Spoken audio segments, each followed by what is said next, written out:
We are back. Giants baseball, past, present, future. I'm Ralph Tyko, and I'm here.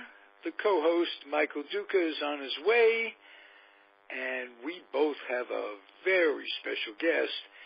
She returns to the comfortably zoned airwaves. She was the first female public address announcer in the history of baseball. You're so honored, Sherry Davis, in the Hall of Fame, are you not?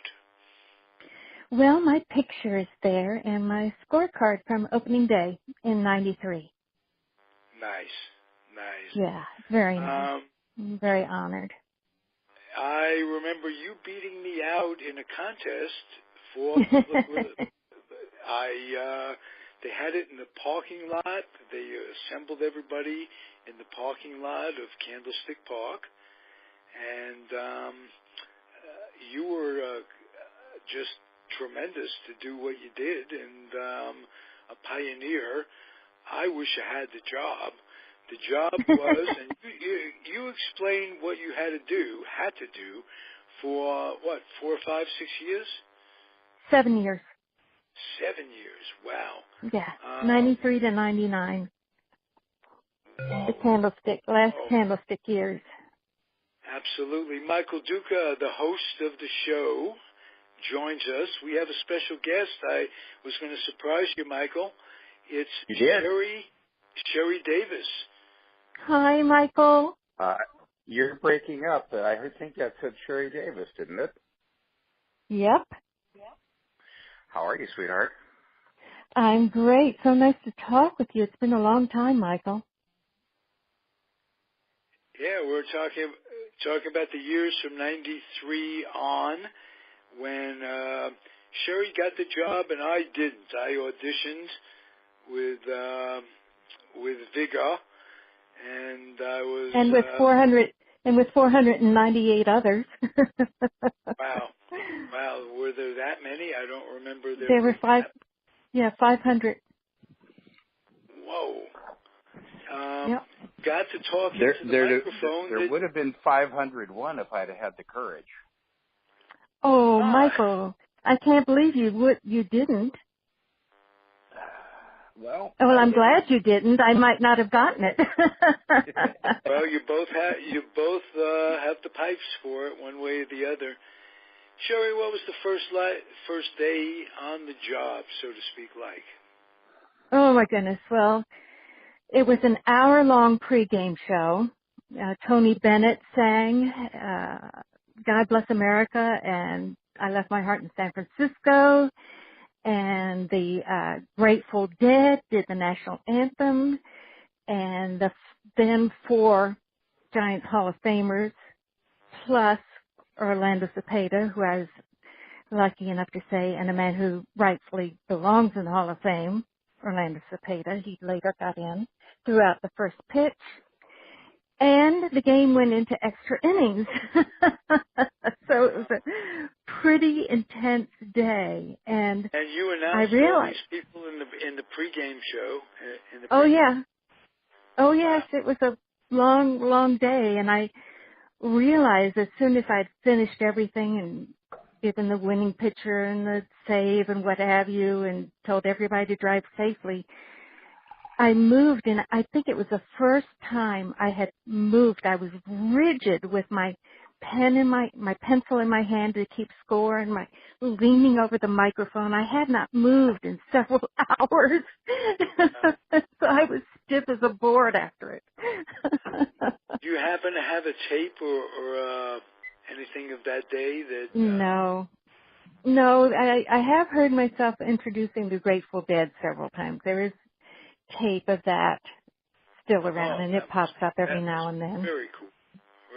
Yes, very cool. I want to know from you guys what life is like. Does it become does the press box, quote unquote, almost become a job, or is there still that something where you go there? Is that something really special each day in your experience? I'll start with Jerry.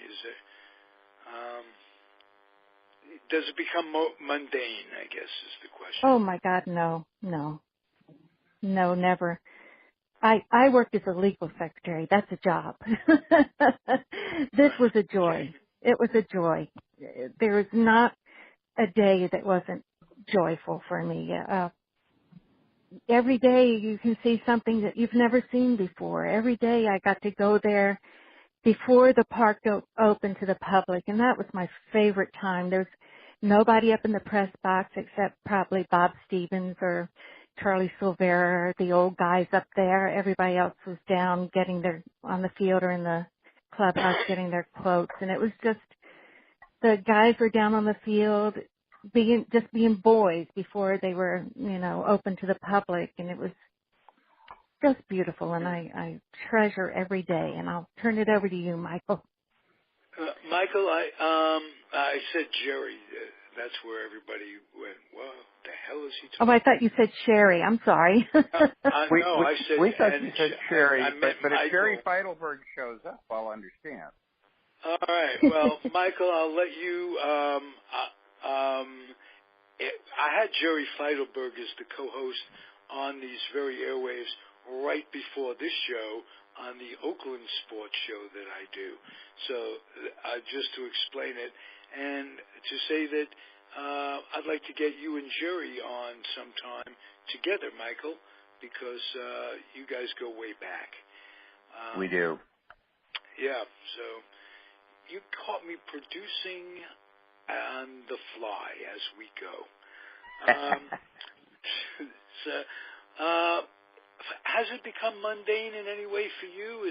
Or do you reflect Sherry's thoughts in terms of everything? I will answer that in this way. There was a corporate event at the ballpark last night. Oracle World comes to San Francisco every year, and Oracle rents the ballpark every year and brings between 15 and 20,000 folks in for a big concert.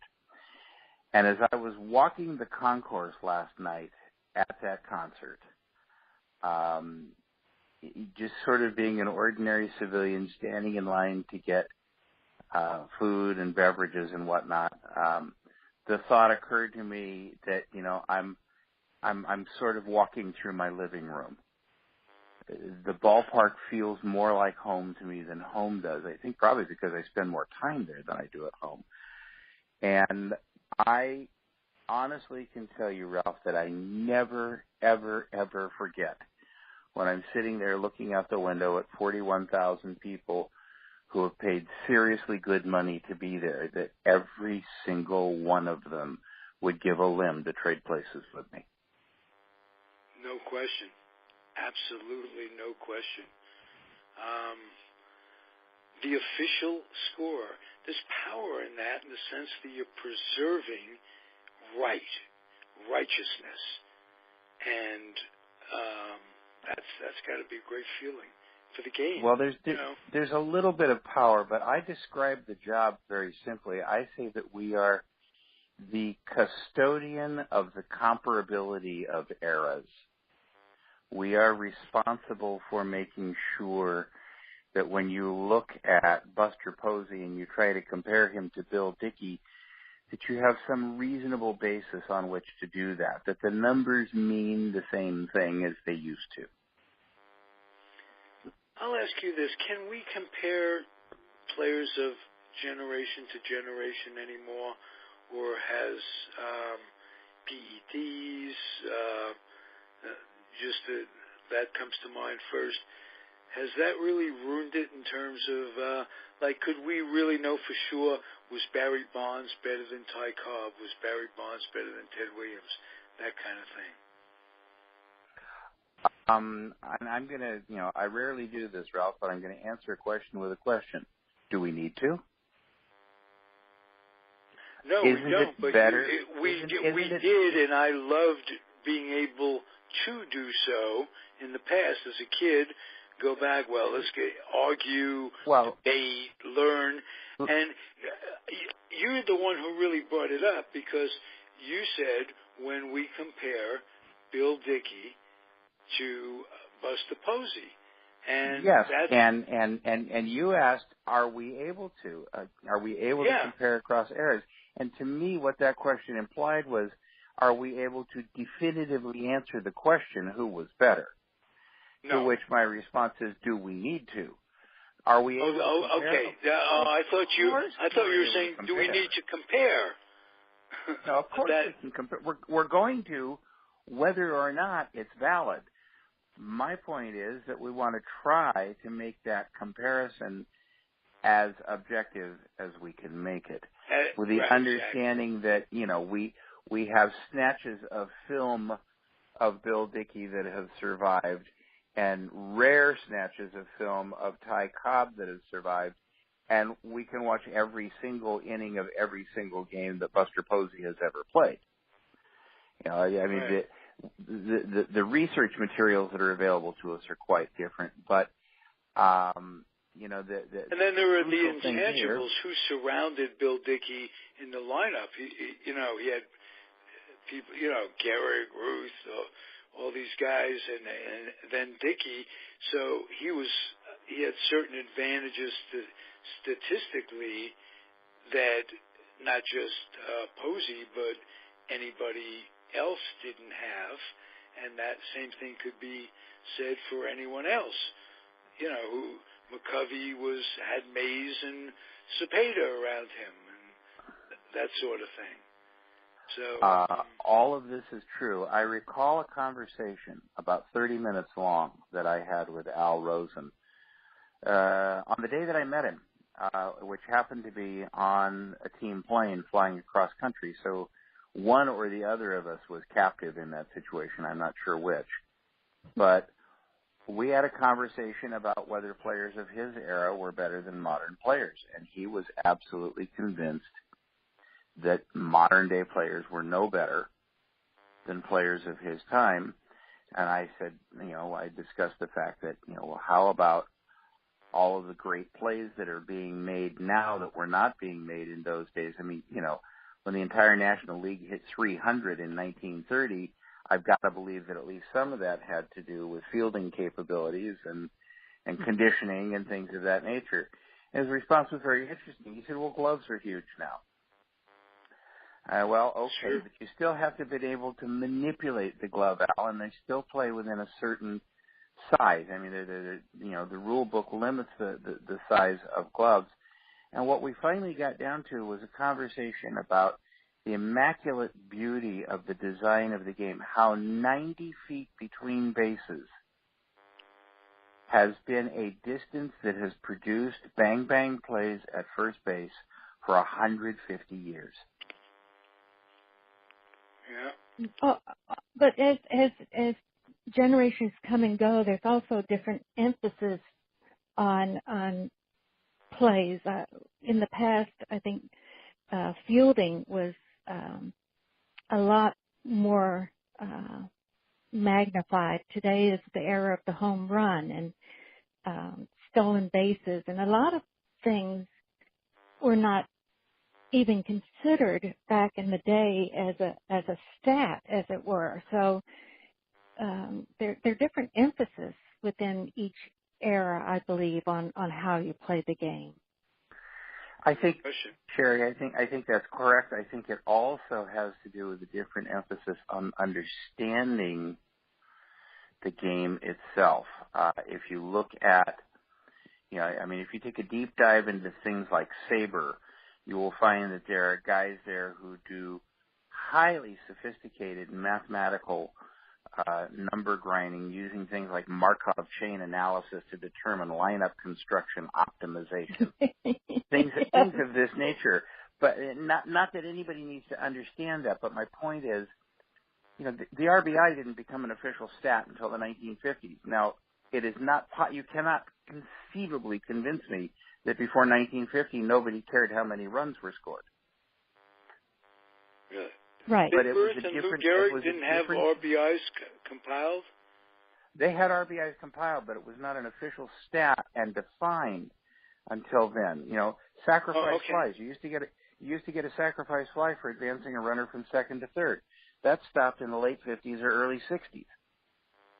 So batting averages were different then. You know, it used to take more than 4 balls to get a walk. People used to strike out on more than 2 foul balls. all sorts of changes have come over time that make it difficult to directly compare numbers unless you pay attention. Spitball era. I'm sorry? The spitball era, and the dead ball era. The ball itself changed. Bats have changed. They're much stronger now than they were. Apparently, they're making balls harder now, with seams more difficult for the pitchers to grasp.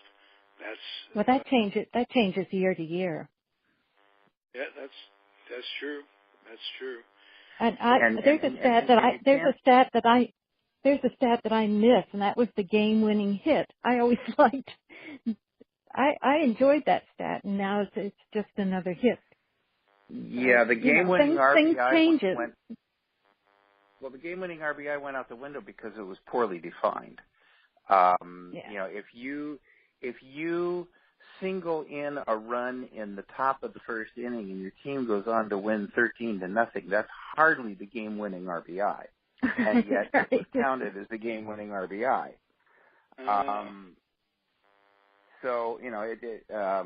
I always thought that game-winning RBI should only be issued for runs driven in or scored after the 7th inning or after the 6th inning, something like that. Yeah, it kind of rules along the lines of a save, but what constitutes a save, yeah. Exactly, and the save didn't exist until Jerome Holtzman invented it in the 1970s, and it's been redefined more than once. So. Oh yeah, well, relievers were not as prominent back in the day. They were not, guys were doing complete games. Yeah, and Michael, if you would put your official scorer's cap on and riddle me this.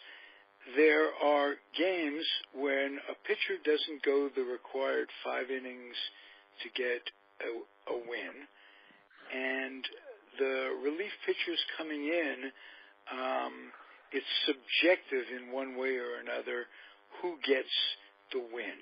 Can you talk That's about a fairly limited circumstance. That only applies if the starter does not go 5 and leads with the lead, and the team never surrenders that lead. So let's say you're spotted to 7 runs in the 3rd inning, and you don't make it out of the 5th, but you leave with the score 7-5, and your team goes on to win the game 9-6. Now we have to look at the relievers and figure out which reliever pitched most effectively. And there are guidelines given for that, but bottom line is, let's say in the scenario I gave you, you departed with a score 7-5. If a reliever came into that 7-5 game in the 5th inning, in what would have been a save situation. In other words, the tying run was standing somewhere on the field, either on the bases, in the batter's box, or in the on-deck circle, then you're going to get a little bit of a leg up because you were pitching with the lead on the line, as opposed to if you were a subsequent pitcher who started an inning with nobody on base and a 2 or 3 run cushion, your situation was a little bit easier to deal with. So things like that are what we take Now, my account. question to you, in your job, do you think about this as the game progresses, knowing that pitcher didn't fall? Does this go through your mind from inning to inning, pitch to pitch? Absolutely. You are continually aware of it, and if you're not aware of it, generally somebody from AP will pop over in the 7th inning or so and say, who do you think it's going to be, or who's of record right now? And your typical answer is, as of now, it's, and that may change.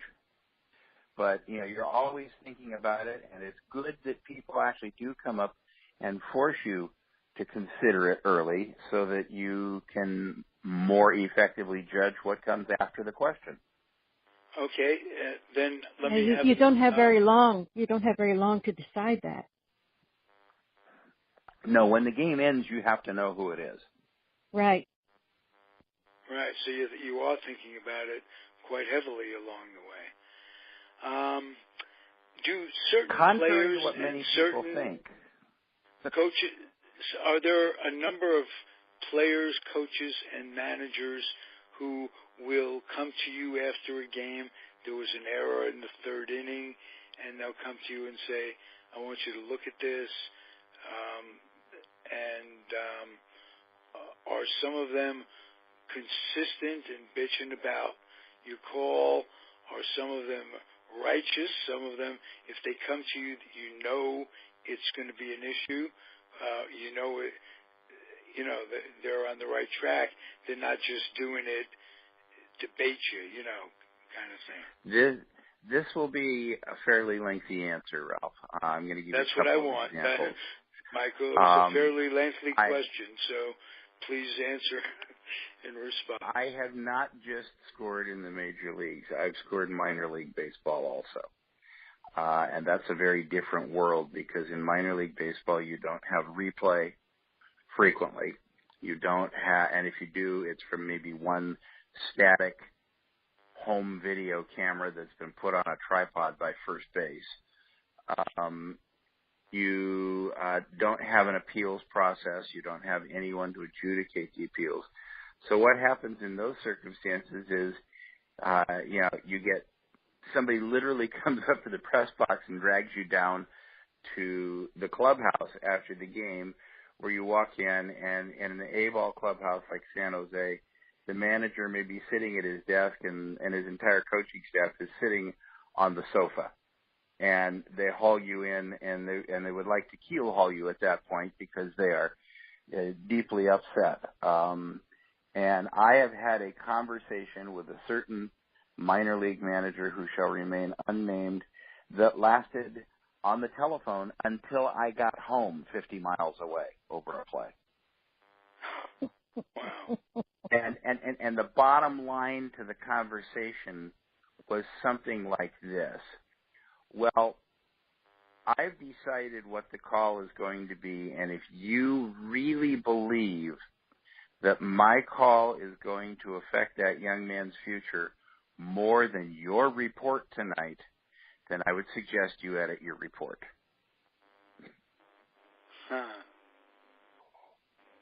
Because the truth is, while these people are really concerned about the development of their kids and really concerned about, whether, for some reason everybody gets fixated on benchmarks. And if a kid hits 279 instead of 280, he won't get called up. Well, probably not true. I've told you more than once, Ralph, that the great old Leonard Coppett line, what's so special about Barry Bonds being 500-500?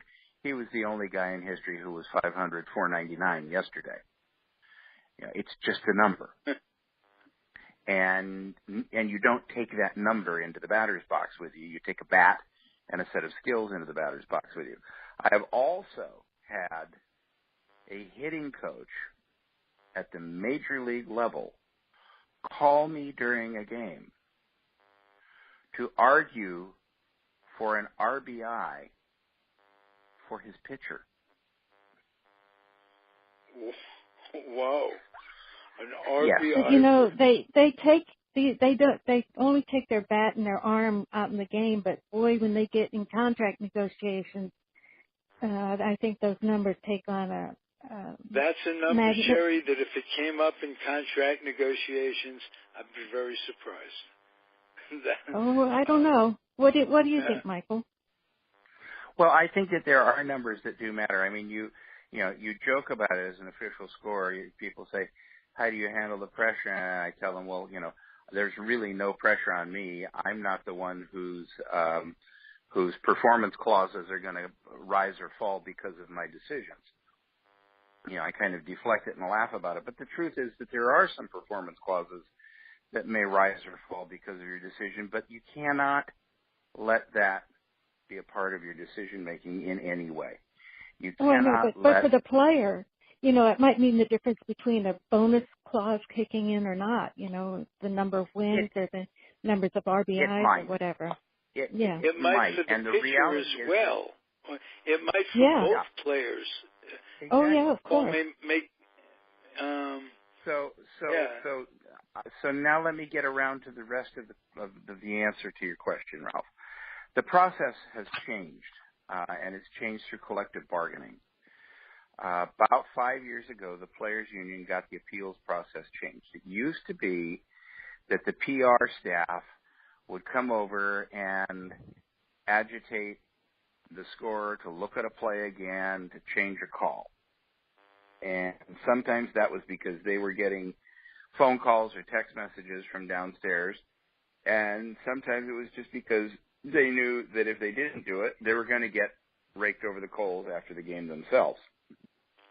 So there was pressure there, and they really didn't appreciate being in the middle. So they wanted out, and the association, Players Association in baseball, agreed on a new appeals process, which is evolving over time. That appeals process gives the player approximately 48 hours, except in rare instances.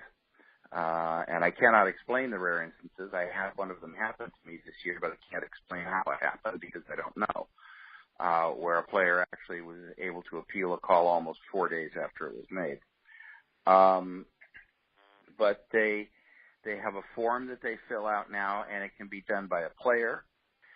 Each major league team has a designated individual in the front office who is allowed to fill out these forms. For the Giants, it's Bobby Evans. It can be the player's agent. It can be the player's attorney. And if those last two don't give you a little pause. What a world. This isn't like APA. Well, and now I have been told, I have not confirmed this with my own eyes, but I've been told that just in the latter half of this season that we just concluded, that the players got an app for their smartphones that allows them to file the appeals directly on the app, and that theoretically that app is not available to the agents and the lawyers. It's only available to the players. If so, that's a good thing, because I'm much happier dealing with a player who feels that a play may have been called incorrectly than with someone who's going to take a 10% cut off of the pay raise that he's trying to get for someone down the road based on that call. Have you made many changes? Do you still have to go with your heart? Well, here's the interesting thing. Stats are kept on everything in baseball, you know. And as it turns out, are overturned less frequently than umpires. Oh, wow. The umpires are overturned about 53% of the time, and the scores are overturned about 45% of the time.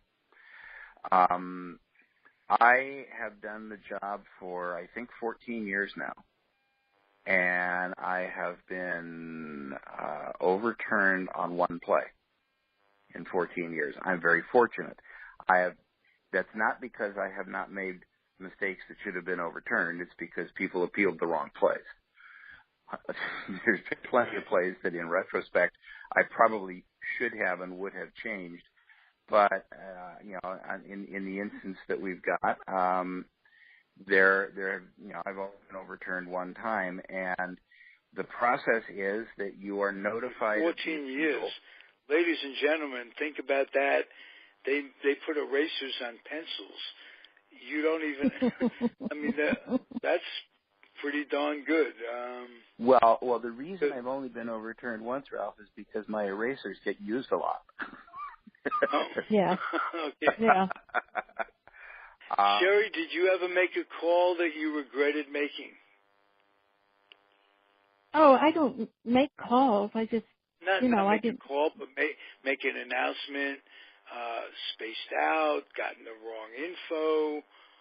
Oh, yes. But, I hate to, I'll tell you a little story. I was always very honest about my mistakes.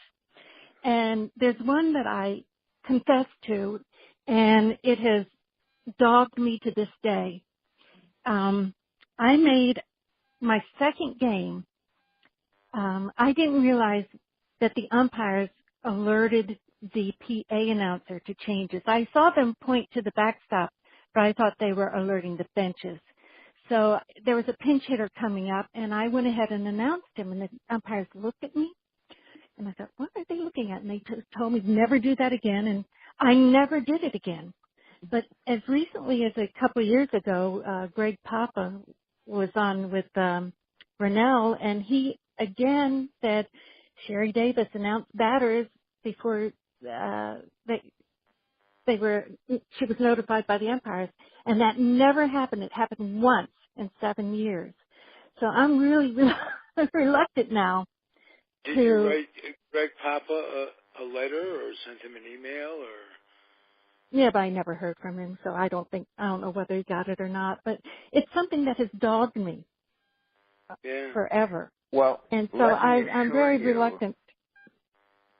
Let me assure you that baseball sends out an announcement to both PA announcers and official scorers every year, reminding them to wait until a player is announced into a game by the umpiring crew before announcing them. And you are not the only person to whom that has happened. You are not the only interns.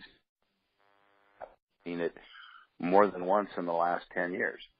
And it was your second game, and you thought they were pointing to at the benches, to the dugouts. But I'll tell you one, hell was going to freeze over before I did that. That's the thing, that to get this bad rap, and I just was so conscientious about it.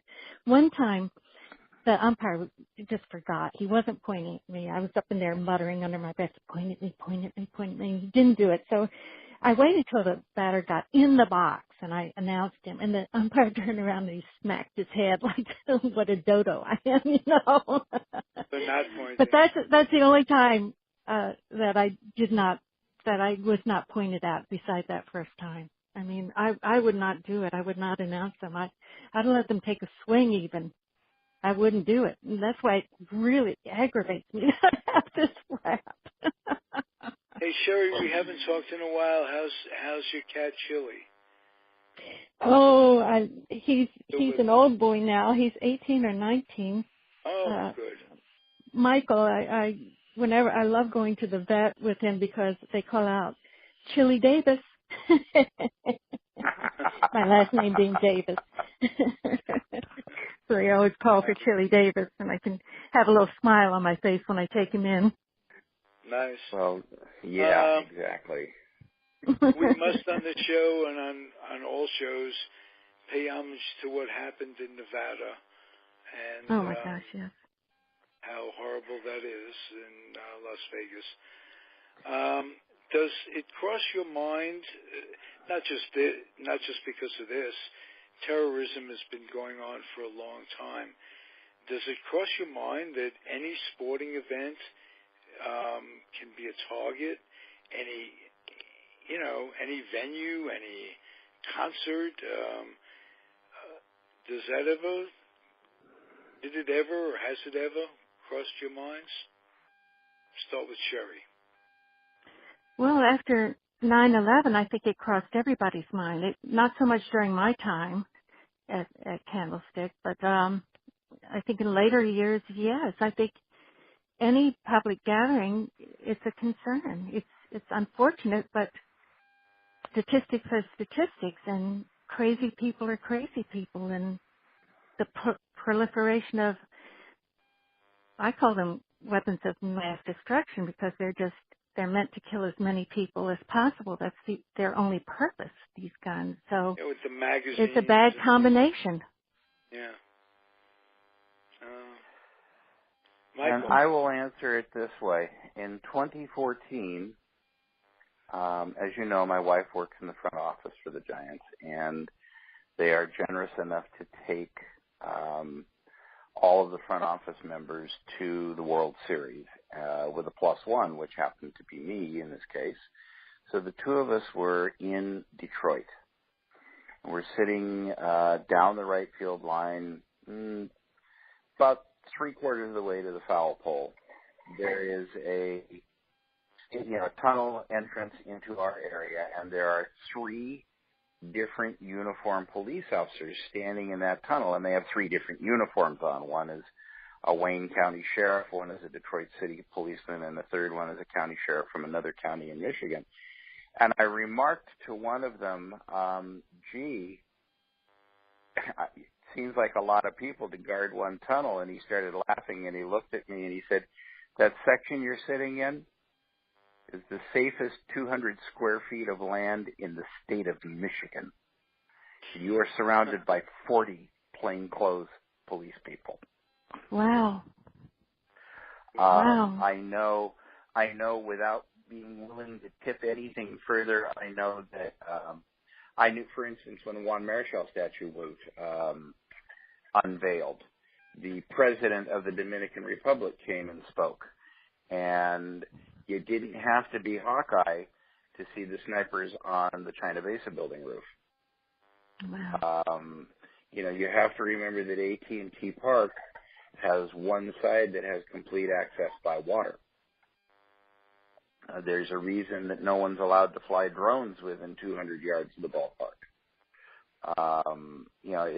It's on your mind all the time. But here's the other thing that you have to remember, Ralph. Whether it's on your mind or not, you have a job to do.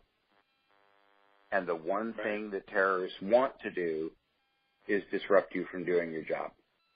Right. And that's the one thing that I refuse to allow them to do. We started that level of refusal in October of 2001 when we took a 6-week trip to Europe right after 9/11 on largely empty airplanes, and were treated like conquering heroes because we were Americans who still traveled and who defied the terror. Right. Well, you can only imagine what Jackie Robinson went through. Oh. Same thing, really. Henry Aaron. Yeah. How about LeBron James today? Yeah. How about the guy in Adam Jones in Boston getting racial epithets and what have you? Yeah. Well, I got death threats, Doing your job, really? Yeah. You call the FBI when you got something like that? I turned it over to the police, yeah. Not the FBI. Yeah. I turned it over to security there, and they turned it over to the police.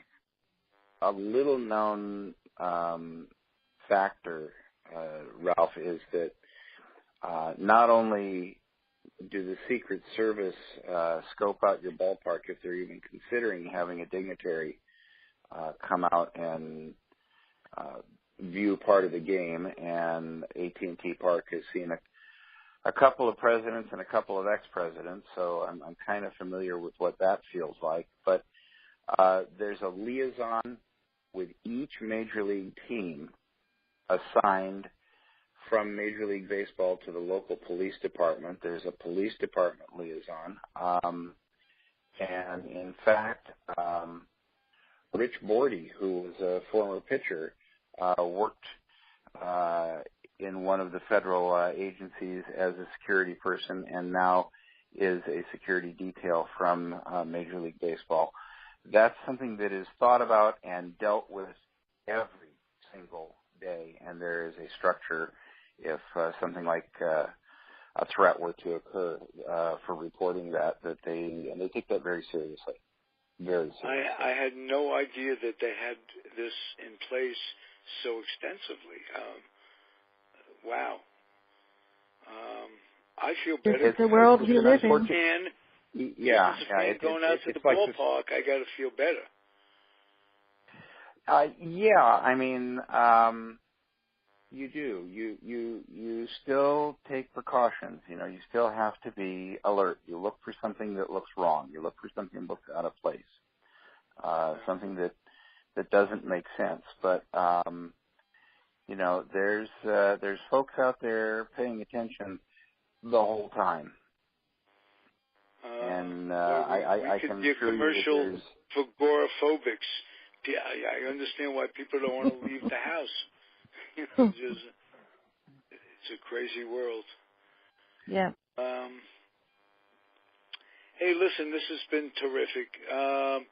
Sherry? Yeah, on that happy note. On that happy note. Terrific having you, I meant, as here. Oh, delightful being there, and lovely talking with you, Michael, again. Yes, it's nice to hear from you. And we will, Michael and I, be back next week, same time, same bat channel, all that stuff. And Sherry, please come back time and again. I would love to. Thank you so much for having me. Beautiful. And hug that kitty. He's right by my side, right as we speak. Charles Chili Davis. Chile. I have pipes also. See you guys. You well. Thank you, Michael. Thank you. All right. Thank you, Ralph. Bye now. Talk to you next week. Bye. Keep on keeping on, everybody.